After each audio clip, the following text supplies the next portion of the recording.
Question number 1. What is the most significant lesson you've learned from the period of historical globalization that you think all people should know? The two main lessons that I think everybody should know is respect and equality. Numerous times in historical globalization have there been a lack of respect, especially for indigenous peoples. For example, when King Leopold came to the Congos in the 1880s, he brought over newer technology, which is, first of all, a huge disadvantage to the indigenous peoples because they wouldn't even know where to find newer technology such as guns anyways. So as he came in here against the Africans' will, he scoured the land for resources that weren't his, such as rubber, and thus the scramble for Africa began. And as all these European countries came in, they started stealing their resources, and over time, the indigenous peoples' way of life, culture, and language were being destroyed. I think the biggest cultural invasion that us Canadians would relate to is the conflict between Europeans and the First Nations. A great example is the Bealthuk. As the Europeans invaded their land, they tried to defending themselves, and then the Europeans started hunting and killing them. All I have to say is that Europeans had no right to barge into what wasn't theirs like they owned it.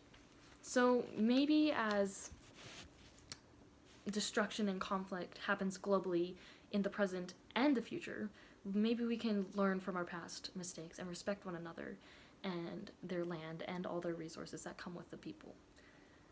And as well as treating everyone equally, no matter what their skin color is or the amount of wealth that they have, and learn from our nation's past mistakes. Question number 2. What do you think is the most important lesson that you've learned from economic globalization that we should pass on to others? In my opinion, the biggest two are communication and taking into consideration human rights. Communication is so very important when it comes to corporations, businesses, governments, and trade between nations, colonies, and countries. Everything that a business or government does should be communicated to the public, right? Well, that's not always the case when we're talking about profit and the amount of money they make. An amazing example would be Apple and its factories down in China. They have terrible working conditions and very low wages, but the employees can't just quit because there's a whole line of other to-be employees that are waiting to support their families. And not only that, but as we trade and transport items and clothing and technology, the environment is being majorly affected as well. A great example of this would be the water pollution in Afghanistan. As of 2017, Afghanistan is one of the top countries to have the most polluted water in the world. This is a great example of denial of human rights. Ever since the Industrial Revolution that began in the 1700s, human rights have been at risk. Now more than ever, technology is becoming so advanced with each passing year, which means more jobs. Unless they're being taken over by robots, then it means less jobs. But for the most part, more jobs, and which means more money to pay the employees. But of course, they wouldn't want to do that because that would be a decrease in the amount of money they're making. So they don't say anything. I mean, after all, they do have a reputation, and the employees can't complain because they need that job. And this is happening all over the world. Taking all these factors into consideration, we can learn that a lack of communication and recognition of human rights can be slowly killing the human race. We need communication and take part in recognizing these terrible situations that are happening.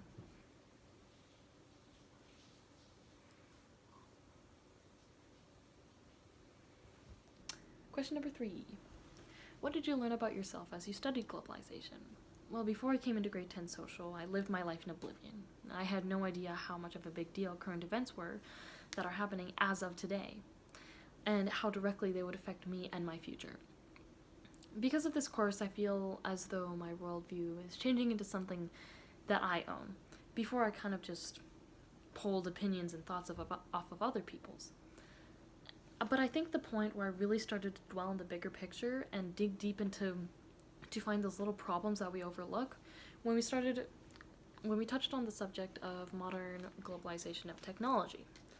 As technology develops, it is obvious that we need to change our entire way of living. There's no way that we could keep to our old standards with all this new technology.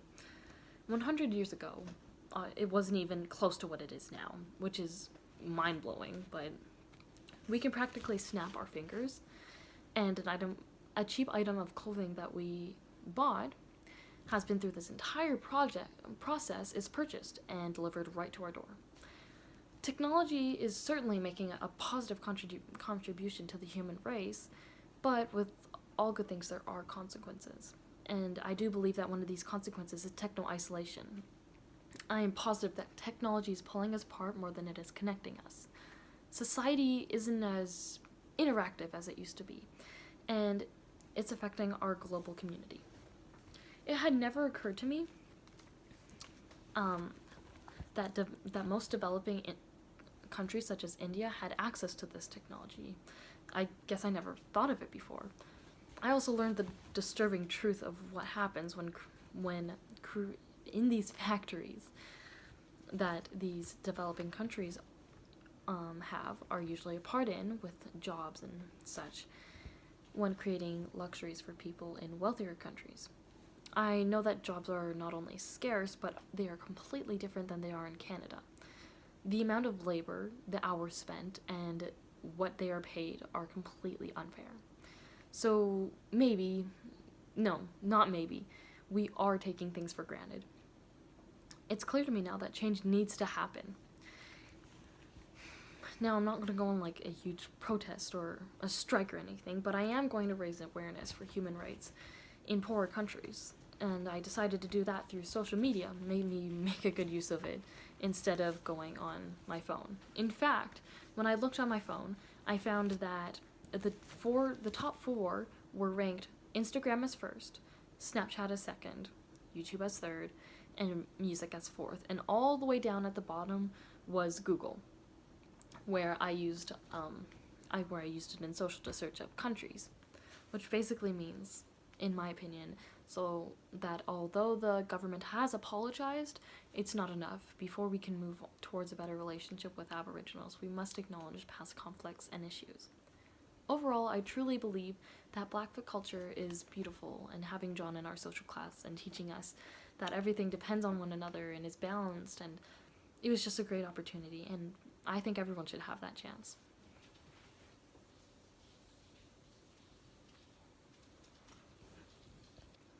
Question number 4. Why do you think it is important for Southern Albertans to better understand Blackfoot ways of knowing? Well, I personally believe that most Southern Albertans need to know about Blackfoot ways of knowing, and probably don't know much about it. Because although our ancestors did have many conflicts with in the past concerning the Aboriginals, and although we didn't commit the crimes individually, we are dealing with the intergenerational impacts. These intergenerational impacts include alcohol and drug abuse, loss of culture and identity. For children and teenagers, it's a lack of positive role models and poor self-esteem, and denial from peers, and racism, which has been continued throughout the years, which is completely unacceptable. So what caused these intergenerational impacts exactly? Well, past events such as residential schools, which began in the 1870s, and as it says in the P.H. Bryce's report in 1907, from the 15 residential schools that he had researched, there was a 24% death rate, and the majority of it was from tuberculosis. So these traumatizing events greatly affected residential school survivors, and often led to homelessness and drug abuse from a lack of money because they couldn't get a job. They didn't have the basic skills.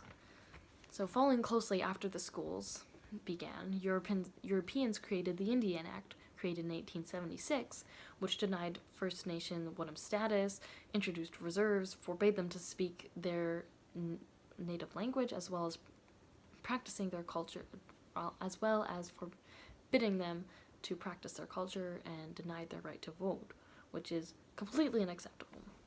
And these are two major examples of historic events that tore down Blackfoot culture through assimilation and racism. And I cannot speak for the rest of southern Alberta, but I know that I was completely unaware of the destruction and the amount of damage that us Europeans did of the Blackfoot culture, and I'm willing to bet the vast majority of southern Albertans don't know either. Or at least don't know the entire story. And as John Chief Calf said, before we can have reconciliation, we need conciliation. I'm self-aware now of the amount of time that not only I, but the rest of the world is spending on our phone. So, as I said before, I was going to put social media to a good use and raise awareness for these human rights that are being denied. And also, in order to deduct my amount of non-productiveness, I decided to deduct my screen time to only 2 hours a day. So, that's what I'll be doing.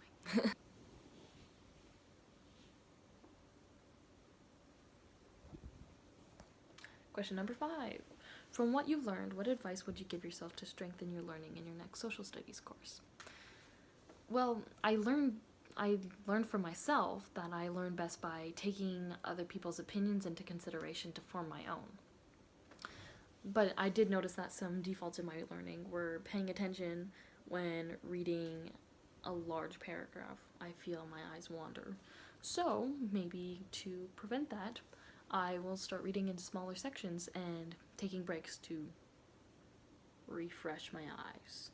Also, I get distracted quite easily, so definitely gonna have to work on that. And I also learned that not everything comes easy.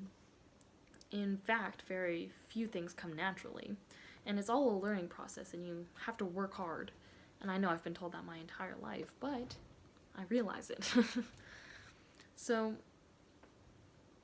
I learned that we need to struggle a bit in order to see a personal growth, and that I know that there's always going to be a risk. There's going to be risks taken, such as, failing in tests and in questions and in life. And I realized that it's alright. And so, future me, take those retakes, even though you may have not done as well or failed. I hope not, but just see it as a great way to see how much you've grown. Other than that, there's not a whole lot I would have done differently. I think it was a good year. Maybe I would have asked a bit more questions, but I didn't really have any. Overall, it was a pretty good year.